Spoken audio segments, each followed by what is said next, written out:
Paramedics can save lives on the scene, and that's what you guys do when you get patients over to us. But you save lives in more ways than you think. Child abuse is one of those, where you may be the one on the front lines where you catch it. And it may be a minor injury, but if you catch it, you can prevent a potentially dead child coming in later. So what you're doing is you're saving the life for the next visit that may happen, preventing the more serious injury. So when do you suspect it? If the story doesn't match the injury. If the story doesn't match the injury.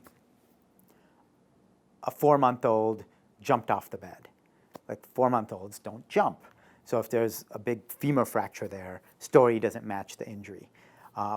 If your bruises are in the shape of like a belt or cigarette burns, if just things don't match, grip, you're seeing the bruising is in the pattern of a grip.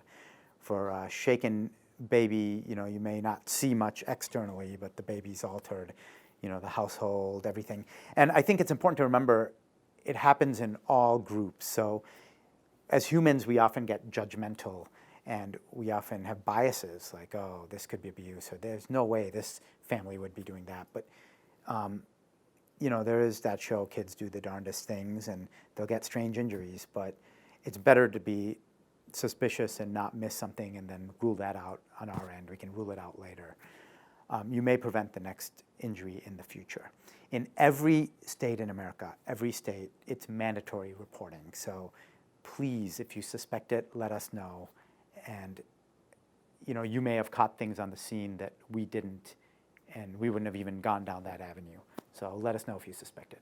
For any type of trauma, including abdominal trauma, try to see if the mechanism, what they're saying caused accident, actually makes sense for the injury pattern. So for abdominal trauma, if a kid comes in with a liver or a spleen lac from falling off the bed, it's unusual, versus a car accident where it could happen. Other clues might be bruises in unusual shapes, like belt buckles or cigarette burns, or just grip, you see fingers, other broken bones that don't make sense. But if you do suspect something in the home, let us know and we can go down that avenue, because you may prevent a devastating outcome in the future if they abuse that child again.